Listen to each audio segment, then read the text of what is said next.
할렐루야, 복된 5월 24일 금요일 아침입니다. 기상청에 따르면 올여름 기상 전망에서 평년보다 기온은 높고 강수량은 많을 것으로 분석된다라고 밝혔습니다. 이 말만 들으면 살짝 걱정이 되는 게 사실입니다. 만약 그렇게 된다면 우리나라도 동남아의 국가들처럼 끈적이고 후덥지근한 날씨가 될 수 있다는 건데, 생각만 해도 짜증이 난다라는 분들도 있을 것 같습니다. 그러나 우리 하나님 어떤 하나님이십니까? 우리를 좋게 하시는 분이시죠. 어떤 상황 가운데서도 피할 길을 주시고 또 넉넉하게 살아가게 하실 것을 믿습니다. 올여름은 빗소금의 새벽 묵상과 함께 시원하게 지나가시기를 권해드립니다. 오늘 본문은 사도행전 10장 34절에서 48절까지의 말씀입니다. 베드로가 입을 열어 말하되 내가 참으로 하나님은 사람의 외모를 보지 아니하시고 각 나라 중 하나님을 경외하며 의를 행하는 사람은 다 받으시는 줄 깨달았도다. 만유의 주 되신 예수 그리스도로 말미암아 화평의 복음을 전하사 이스라엘 자손들에게 보내신 말씀 곧 요한이 그 세례를 반포한 후에 갈릴리에서 시작하여 온 유대에 두루 전파된 그것을 너희도 알거니와 하나님이 나사렛 예수에게 성령과 능력을 기름 붓듯 하셨음에 그가 두루 다니시며 선한 일을 행하시고 마귀에게 눌린 모든 사람을 고치셨으니 이는 하나님이 함께 하셨음이라. 우리는 유대인의 땅과 예루살렘에서 그가 행하신 모든 일의 증인이라. 그들이 나무에 달아 죽였으나 하나님이 사흘 만에 다시 살리사 나타내시되 모든 백성에게 하신 것이 아니요 오직 미리 택하신 증인 곧 죽은 자 가운데서 부활하신 후 그를 모시고 음식을 먹은 우리에게 하신 것이라. 우리에게 명하사 백성에게 전도하되 하나님이 살아있는 자와 죽은 자의 재판장으로 정하신 자가 곧 이 사람인 것을 증언하게 하셨고 그에 대하여 모든 선지자도 증언하되 그를 믿는 사람들이 다 그의 이름을 힘입어 죄사함을 받는다 하였느니라. 베드로가 이 말을 할 때 성령이 말씀 듣는 모든 사람에게 내려오시니 베드로와 함께 온 할례 받은 신자들이 이방인들에게도 성령 부어주심으로 말미암아 놀라니 이는 방언을 말하며 하나님 높임을 들음이러라. 이에 베드로가 이르되 이 사람들이 우리와 같이 성령을 받았으니 누가 능히 물로 세례 베풀물 그 말이요 하고 명하여 예수 그리스도 이름으로 세례를 베풀라 하니라. 그들이 베드로에게 며칠 더 머물기를 청하니라. 아멘. 성령의 인도하심에 따라 베드로가 고넬료의 집에 방문하게 됩니다. 거기서 어떻게 해서 베드로를 청했는지 고넬료로부터 말을 들은 베드로는 영적으로 새로운 눈이 열리는 것을 경험하게 됩니다.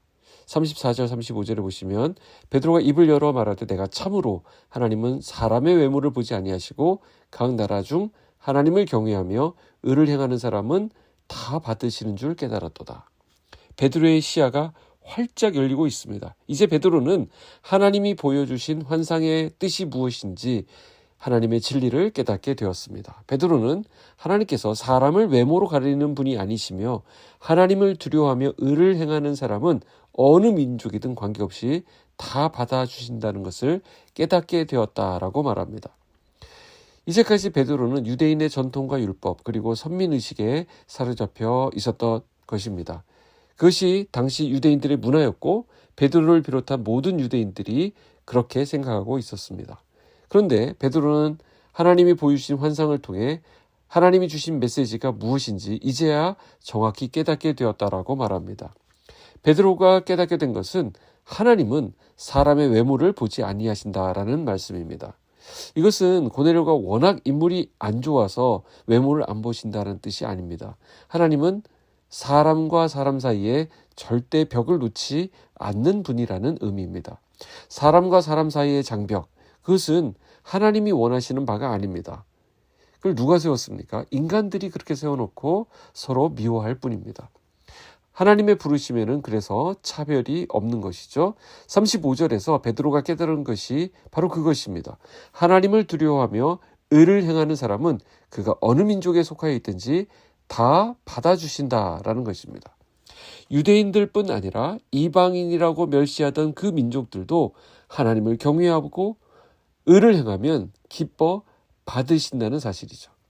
모든 민족이 구원받기를 원하시는 하나님의 뜻을 확실히 깨닫게 된 베드로는 고넬료의 집에 말씀을 증언하기 시작합니다. 자, 36절부터 나오는 베드로의 설교를 쭉 살펴보게 되는데요. 만유의 주 되신 예수 그리스도로 말미암아 이렇게 시작되는 설교입니다. 요약하면 예수 그리스도께서 우리를 위해서 이 땅에 오셨습니다. 선지자들로부터 예언된 그 예수 그리스도가 오신 것입니다. 그 예수 그리스도는 우리를 위해 고난을 받으셨고 우리가 그를 못 박아 죽였습니다. 그러나 예수 그리스도는 사망 권세를 이기고 부활하셨고 다시 오실 것을 우리에게 약속해 주셨습니다. 오직 구원은 예수 그리스도로만 가능합니다. 이것이 베드로의 설교의 내용이었습니다. 이렇게 얘기하면서 우리는 바로 그 부활의 증인이라는 것을 강조했습니다. 44절 45절에 보시면 베드로가 이 말을 할 때 성령이 말씀 듣는 모든 사람에게 내려오시니 베드로와 함께 온 할례 받은 신자들이 이방인들에게도 성령 부어주심으로 말미암아 놀랐다라고 말합니다. 자, 말씀이 임할 때, 말씀을 들었을 때 그들 가운데 성령이 임했다라는 것입니다. 자, 그걸 보고 베드로와 함께 온 사람들이 다 놀라게 됩니다. 왜냐하면 이방인들에게도 성령을 선물로 부어주셨기 때문입니다. 지금 우리들에게는 너무나도 당연한 일로 보이지만 당시 사람들에게는 정말 깜짝 놀랄 만한 일입니다. 어떻게 이방인에게도 성령이 임하는가? 이건 놀랄 일입니다. 그런데 성령께서 내려오셨다라는 것을 그들이 어떻게 알게 되었습니까? 46절에 보시면 이는 방언을 말하며 하나님 높임을 들음이로라. 자, 눈에 안 보이시는 성령께서 눈에 보이도록 나타난 것이 바로 성령의 은사입니다. 자, 그런데 여기서 특이한 것은 방언이 나타났고 또 찬양이 있었다라는 것입니다. 하나님을 높이는 찬양을 하며 특히 방언으로 말하는 것을 보니까 성령이 부어졌다는 것을 확실히 알게 되었습니다. 여러분, 방언이 무엇입니까? 방언은 하나님을 드러내는 고백의 언어입니다.